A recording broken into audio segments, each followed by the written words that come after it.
For the 11th day of Craftsmas, we're going to draw a picture. If you'd rather color a picture instead, today's drawing is available as a coloring page. Download it by following the instructions in the description box of this video. Let's get started. I want to draw all of my Christmas characters together in one festive holiday scene. I sketched out 2 thumbnails to help visualize the composition.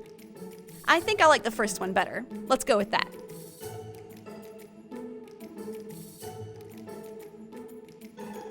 For starters, I give myself a border. I'm not sure why, but this has always helped me lay out the composition. Then I start sketching with a pencil. I place the heads of the characters first, then some quick gestures of the bodies.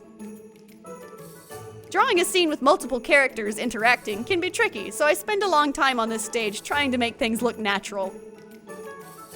Once I'm more or less happy with the placement, I can start adding faces, clothes, accessories, props.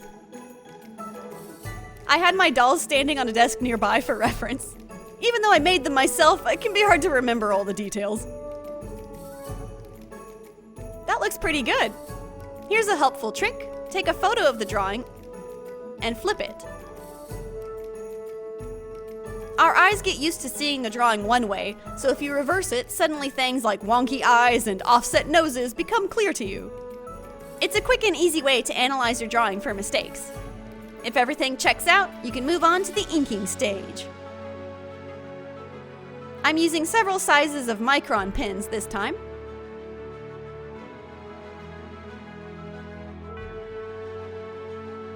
Decorating the tree is such a quintessential part of the festive season in my family. We put on the Mannheim Steamroller Christmas album and don't stop until every last ornament is hung on the tree, even if there's barely any room left. We also have this star-shaped ceramic bowl for the hooks, which you can see has made its way into my drawing. Yulia's antlers stick so far up above her head that she's a bit of a challenge to fit into any composition. This is true for the doll as well. I always have to zoom really far out if I want to show all of her. Are there any sentimental or silly holiday rituals that you have with your family? I would love to read about them in the comments. Inevitably, every year, my mom and I will ham it up and sing Eartha Kitt's Santa Baby as loudly as we can. There are so many good Christmas songs to sing. Oh, and I love peppermint bark, but I'm the only one in my family who likes it, so it's a real treat for me when I can actually get a hold of some.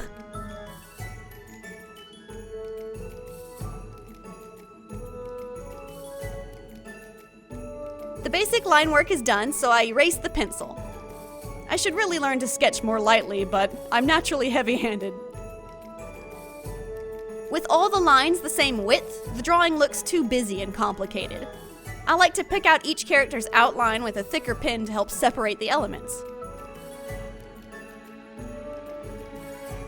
And there we go! That's my approach to ink drawing. Ink is one of my favorite mediums. Can you tell that I used to draw tons of manga? I'm pleased with how each character came out, although somehow Justine ended up looking very short. Also, now that I've scanned it in, I noticed their heads are too big. Ah well, these things happen when you do an entire drawing in one sitting.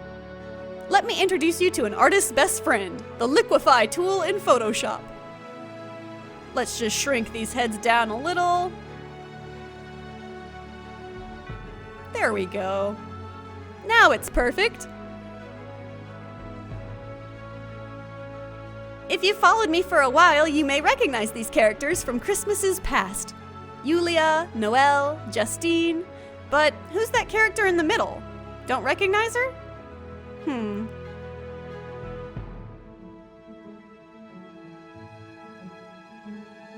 Come back tomorrow for the 12th and final day of Craftsmas. It's almost Christmas Eve! Annyeong!